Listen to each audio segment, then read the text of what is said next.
Yippee-ki-yay, motherfucker. Welcome to this anime favorite thing that I have here. I haven't uploaded an anime video in quite a while, so without further ado, let's get into it. Up first, we have Sakamoto Days. Sakamoto Days. My goodness, what can I say about this anime? It is something I have rarely seen. It somehow still makes no sense to me. Like, it can be random at times, but sometimes when it hits, it really does hit. And both its season 1 and 2 have come out. So what more can I say? It is pretty great, and I'm pretty glad that, hopefully there's a season 3 coming in the works for it. Next up, I'm getting married to a person that I hate. I have seen the original, not the original manga, but the manga that the actual YouTubers have made and posted, which honestly I'm kind of surprised that it's become a thing now. So I kind of feel like I was there for like the origins of it for some reason. For this anime, it kind of hits home.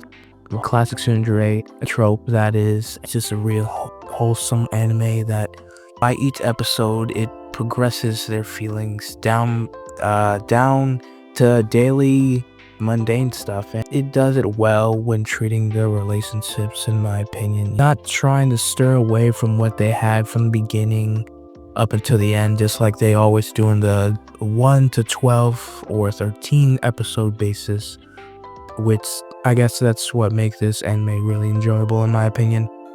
But moving on to My Little Sister Has It In For Me. Now, this anime I don't think it has finished yet, and I'm pretty sure I mentioned this last time. This manga was the one I actually read, and I rarely if ever read manga, even though I just mentioned one briefly that I read about.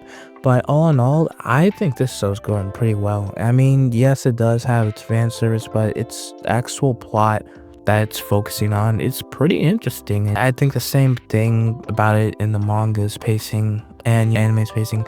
I think you find this pretty enjoyable. Another one I want to point out that isn't finished is Chinose and Ranma's Bottle. My goodness, I was expecting this to be like another harem anime, but I'm so glad I was slightly wrong about that. And I love how the episodes have been focusing on each girl as of late.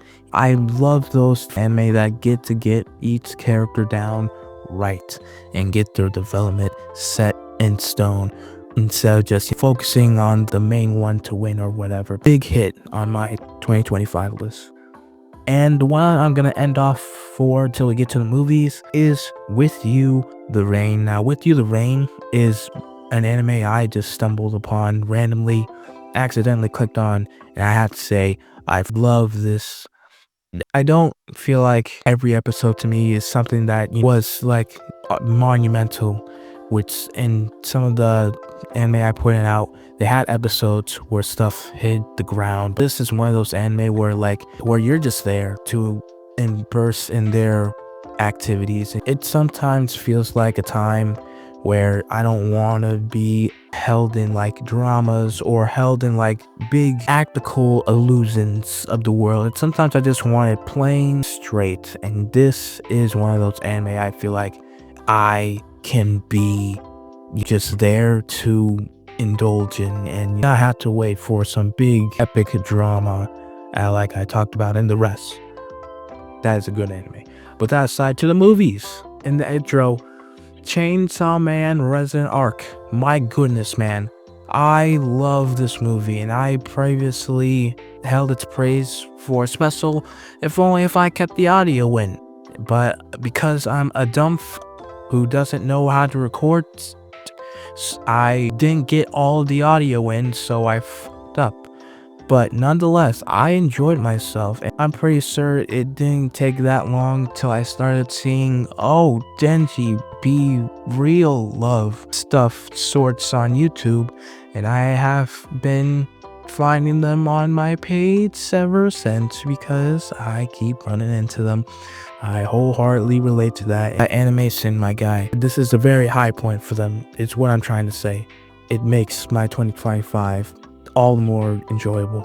And to end off the video, I posted this in my community post last night, Lost in Starships. I only found out about this movie about the morning and binged it in the somewhat afternoon, and then slept for 12 hours. I love how it just goes. It just suddenly pushes you into the relationship of our main couple, and it gets into their worst fears and their traumas and their anxieties.